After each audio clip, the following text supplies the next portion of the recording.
Aujourd'hui, je vous donne tous mes meilleurs conseils pour améliorer votre anglais. En l'occurrence, je ne suis pas bilingue, donc je suis personne, mais je vais juste vous donner des petits conseils. Parce que même si je suis pas bilingue, je suis niveau C1, C2 étant considérée comme bilingue. Il n'y a rien que je ne sais pas dire et il n'y a rien que je ne sais pas comprendre. Et ça fait 3 ans que toutes mes études sont en anglais. Donc je fais de la finance en anglais, de la philo en anglais, j'ai fait du droit en anglais, j'ai fait du marketing en anglais, j'ai tout fait en anglais.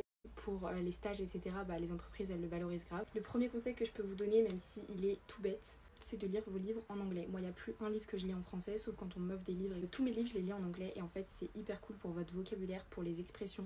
Donc la grammaire et l'écriture, l'orthographe de tous les mots, c'est trop important. Ce que je peux vous conseiller, parce qu'au début c'est un peu compliqué, surtout si vous ne maîtrisez pas, c'est d'y aller progressivement. Donc quitte à prendre des livres pour enfants, franchement c'est pas la honte du tout, on s'en fiche. Deuxième chose que vous pouvez faire, c'est par exemple prendre des livres d'histoire que vous connaissez déjà très bien. Par exemple, si vous avez regardé un nombre incalculable de fois Harry Potter, et vous prenez les livres Harry Potter, comme ça vous savez déjà de quoi ça parle. Et même si vous manque du vocabulaire ou certaines expressions, tournures de phrases, etc., vous arrivez à comprendre quand même le sens de la phrase, parce que vous connaissez l'histoire. Dès que vous voyez un mot que vous connaissez pas, un mot de vocabulaire, vous le soulignez ou un truc comme ça, vous le notez, vous le traduisez et vous le retenez. Deuxième conseil, en BIC 2025, on arrête d'utiliser Google Traduction s'il vous plaît. C'est nul, c'est pas du tout pertinent. Utilisez DeepL. DeepL, il va vous traduire des expressions françaises à l'anglais, alors que Google Traduction, par exemple, si vous dites, je sais pas, genre il pleut des cordes, il va vous traduire littéralement en anglais il pleut des cordes, alors que ça ne veut rien dire.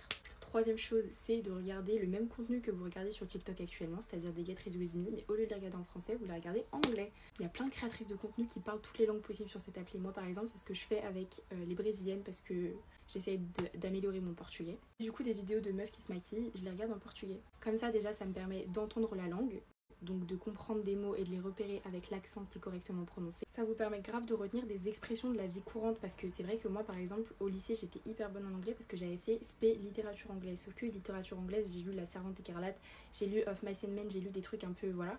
Donc je connaissais tous les connecteurs logiques, toutes les métaphores, les figures de style, etc. en anglais, mais de l'ancien anglais. Et en fait, je me suis rendu compte que dans la vie de tous les jours, on parle pas du tout avec ces mots-là. Donc de regarder des créatrices de contenu, des filles qui parlent de sujets vraiment tout bêtes, genre hier je suis allée faire du shopping, machin. Mais vous les entendez en anglais, comme ça vous permet d'avoir toutes les expressions, les façons de parler, etc. Et c'est trop bien, même les abréviations, tout ça, pour pas vous retrouver à utiliser de l'anglais qui est trop formel et que personne n'utilise dans la vraie vie de tous les jours. Il en va de même pour les podcasts. Moi je sais que j'adore écouter par exemple le podcast de Emma Chamberlain, mais parce que moi j'adore ce qu'elle raconte, etc. Je trouve ça hyper intéressant, elle parle de plein de sujets, donc c'est un podcast que je peux vous conseiller. Et en plus ça permet de grave, je sais pas, quand je range ma chambre, moi j'écoute un podcast et du coup l'écouter en anglais, ça permet de te concentrer encore plus. Il n'y a même pas de sous-titres, il n'y a pas forcément de vidéo, donc c'est vraiment juste toi et ta compréhension orale et ça la fait grave pratiquer. Un autre conseil, c'est d'utiliser ChatGPT. En vrai, il nous sert grave et moi je sais que parfois il me fait des tableaux, des trucs en portugais hyper carrés. Par exemple, si j'ai besoin de dire quelque chose en portugais, mais dans un portugais courant, en fonction de la situation, je le demande d'adapter. Genre comment est-ce que je peux dire ça? Il va m'apprendre plein d'expressions, plein d'abréviations, de trucs de la vie de tous les jours qu'on dit au Brésil et comme ça m'aide grave. Et moi je me suis fait une liste, j'ai un grand document avec tout ce que j'ai envie de savoir. Dernière chose, pour pratiquer votre accent, en vrai il n'y a pas beaucoup de solutions. Je sais que quand vous partez en vacances, faites-le pas, osez parler anglais, faites-le, vous allez pratiquer votre accent. Quand vous êtes tout seul chez vous, je sais pas, entraînez-vous à faire comme des vidéos TikTok, même si vous en faites pas, où vous parlez en anglais juste pour vous entraîner, parce qu'en vrai il n'y a que la pratique qui fonctionne. Après c'est pas grave si vous avez un accent français, on s'en fiche du moment que vous avez les bases et le nécessaire pour comprendre et vous faire comprendre, c'est tout ce qui est important.